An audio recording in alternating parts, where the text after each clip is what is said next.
Football ലോകത്ത് തൻ്റേതായ ഒരു ഇടം കണ്ടെത്തി. കഠിനാധ്വാനത്തിൻ്റെയും നിശ്ചയദാർഢ്യത്തിൻ്റെയും പ്രതീകമായ ഒരു കളിക്കാരനാണ് ഡീഗോ ജോട്ട. പോർച്ചുഗലിലെ ഒരു ചെറിയ നഗരമായ ഗോണ്ടോമാറിൽ നിന്നാണ് അവൻ്റെ ഈ ഒരു ചെറിയ കഥ ആരംഭിക്കുന്നത്. വലിയ ഫുട്ബോൾ അക്കാദമികളുടെ പകിട്ടോ ആഡംബര പരിശീലന സൗകര്യങ്ങളോ അവനുണ്ടായിരുന്നില്ല. പകരം ഓരോ ദിവസവും കളിക്കാനുള്ള അവൻ്റെ അദമ്യമായ ആഗ്രഹം മാത്രമായിരുന്നു അവൻ്റെ കൈമുതൽ. 16-ാം വയസ്സിൽ പോലും സ്വന്തം കുടുംബം പണം മുടക്കിയാണ് അവനെ ഫുട്ബോൾ പരിശീലിപ്പിച്ചത്.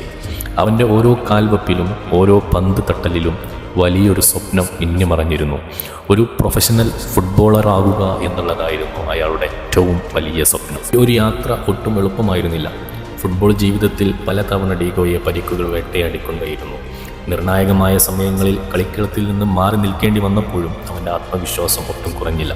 ഓരോ പരിക്കിൽ നിന്നും അവൻ കൂടുതൽ ശക്തനായി, കൂടുതൽ നിശ്ചയദാർഢ്യത്തോടെ തിരിച്ചു വന്നു. വേദനയെ പുഞ്ചിരിയോടെ നേരിട്ട് കളിക്കളത്തിലേക്ക് മടങ്ങിയെത്താനുള്ള അവൻ്റെ തീവ്രമായ ആഗ്രഹം ഒരു പ്രചോദനമായിരുന്നു.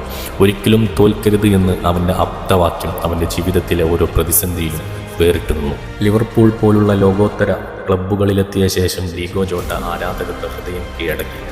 നിർണായക നിമിഷങ്ങളിൽ ടീമിന് വേണ്ടി ഏറ്റവും ആവശ്യമുള്ളപ്പോൾ ഗോളുകൾ നേടാനുള്ള അയാളുടെ കഴിവ് അസാധാരണമായിരുന്നു. പ്രതിരോധം തകർത്തു മുന്നേറാനും അപ്രതീക്ഷിതമായി ഗോളുകൾ നേടാനും അവന് കഴിയും.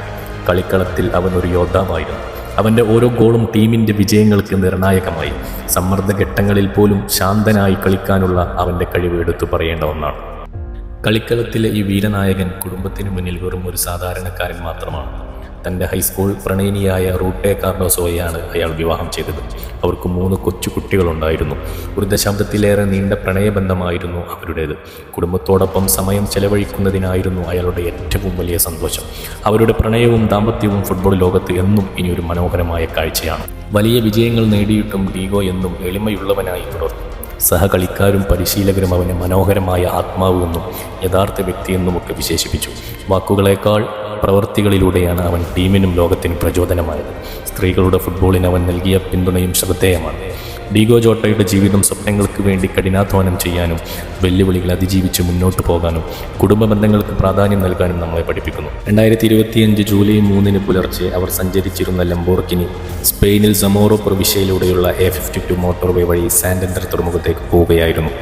അവിടെ നിന്ന് ഫെറിയിൽ ഇംഗ്ലണ്ടിലേക്ക് തിരികെ പോകാനായി എയർപോർട്ട് ഒഴിവാക്കിയതിന് കാരണം ജോട്ടയ്ക്ക് ലിംഗ് സർജറി കഴിഞ്ഞതിനാൽ ഡോക്ടേഴ്സ് ഉപദേശപ്രകാരം പറക്കാൻ പറ്റില്ല എന്നുള്ള കാരണം കൊണ്ട് സേഫായി കാർ യാത്ര തിരഞ്ഞെടുത്തു.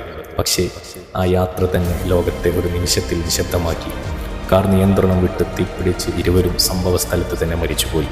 ലോകത്തിൻ്റെ സോഷ്യൽ മീഡിയയിൽ ഒരൊറ്റ വാർത്ത: rest in peace Diogo Jota and Andre Silva. 28-ാം വയസ്സിൽ അവസാനിച്ച ജീവിതം. 22 വർഷം പൂർണ്ണമായും ഫുട്ബോളിന് വേണ്ടി സമർപ്പിച്ച കഥ. 97 ക്ലബ് ഗോളുകളും 14 നാഷണൽ ഗോളുകളടക്കം 111 ഗോളുകൾ നേടി 35 അസിസ്റ്റുകളുമായി ഒരുപാട് സ്കോർ ബോർഡുകൾ നിർമ്മിച്ച ഒരു വലിയ ആത്മാവാണ് ഡീഗോ ജോട്ട. ഒരു താരത്തിൻ്റെ കഥ മരിക്കുന്നില്ല ക്ലിപ്പുകളിൽ, ട്രിബ്യൂട്ടുകളിൽ, ഓരോ ആരാധകൻ്റെ ഹൃദയത്തിലും, സാക്ഷാൽ ക്രിസ്ത്യാനോ റൊണാൾഡോയുടെ കണ്ണിലും, കുടുംബത്തിൻ്റെ കണ്ണീരിലും, ആൻഫീൽഡ് ക്രൗഡിൻ്റെ ഓർമ്മകളിലും ഡീഗോ ജോട്ട ഇനിയും ജീവിക്കും.